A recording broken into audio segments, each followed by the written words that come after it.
Comment un chrétien doit-il réagir à la persécution? Comment un chrétien doit-il réagir à la persécution?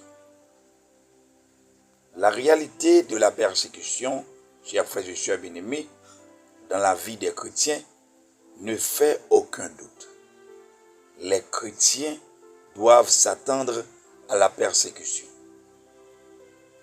L'apôtre Paul nous a averti que tous ceux qui veulent vivre avec piété en Jésus-Christ seront persécutés. Voir chapitre 2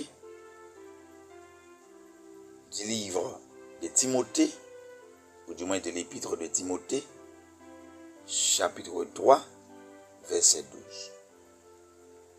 De Timothée, chapitre 3, verset 12. Jésus a dit que si les hommes l'ont persécuté, il persécuterait aussi ses disciples.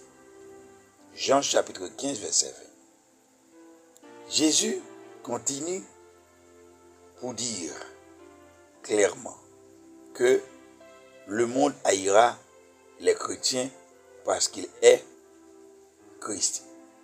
Si les chrétiens étaient comme les gens du monde, vains, charnels, sensuels et vendus au plaisir, aux richesses et à l'ambition, le monde ne s'opposerait pas à nous. Mais les chrétiens n'appartiennent pas à ce monde et c'est pour cela que ce monde les persécute. Selon Jean 15, versets 18 à 19. Les chrétiens sont influencés par des principes différents de ceux du monde. Nous sommes motivés par l'amour de Dieu et de la sainteté, tandis que le monde est motivé par l'amour du péché. L'animosité du monde envers nous découle du fait même que nous sommes différents de lui. 1 Pierre chapitre 4, verset 3 à 4. Les chrétiens doivent apprendre à reconnaître la valeur de la persécution et même à s'en réjouir.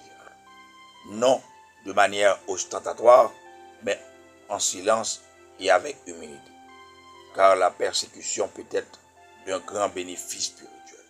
D'abord, elle nous permet de connaître une communion avec le Seigneur d'une profondeur qui serait impossible autrement. Paul mentionne un certain nombre de choses auxquelles il a dû renoncer à cause du Christ, mais qu'il considère comme une perte.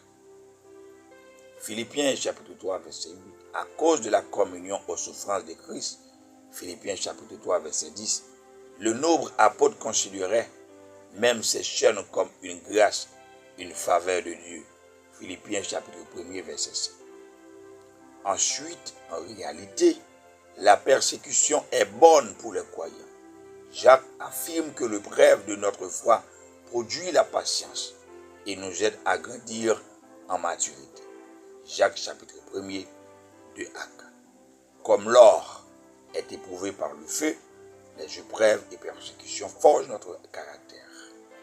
Un chrétien qui supporte la persécution avec grâce manifeste par là qu'il est meilleur que ceux qui s'opposent à lui. Hébreux chapitre 11, verset 38. Il est facile d'haïr, mais si nous sommes semblables à Christ, nous répondrons à l'opposition et à l'amour avec douceur. En bénissant nos ennemis, Pierre a dit de Jésus: lui qui insultait ne rendait pas insulte, maltraité ne faisait pas même de menaces, mais s'en remettait à celui qui juge justement. 1 Pierre chapitre 2, verset 23. Enfin, chers frères et sœurs bien-aimés, la persécution permet aux chrétiens de mieux comprendre l'importance d'avoir de bons amis. Le conflit peut unir les enfants de Dieu fidèles pour s'encourager les uns les autres d'une manière qui aurait été impossible autrement. Les épreuves peuvent nous pousser à mieux nous aimer et nous reconforter les uns les autres et à intercéder les uns pour les autres devant le trône de grâce. Un incident désagréable peut être le meilleur moyen pour nous de grandir en amour fraternel. Même face à la persécution, nous pouvons persévérer en remerciant Dieu pour sa grâce et sa patience envers nous. Nous pouvons exprimer notre reconnaissance pour ceux que nous aimons en le Seigneur et qui restent à nos côtés par tant de preuves et prier pour ceux qui nous accusent ou abusent de nous. 2 Corinthiens chapitre 11 verset 24, Romains chapitre 10 verset 1er. Que Dieu vous bénisse, chers frères et sœurs bien-aimés, que Dieu vous garde. Shalom Aleichem, merci de votre écoute, merci de votre participation. Shalom, bye bye. N'hésitez pas à nous abonner et partager la page pour que plus de monde peuvent bénir à travers notre oratoire.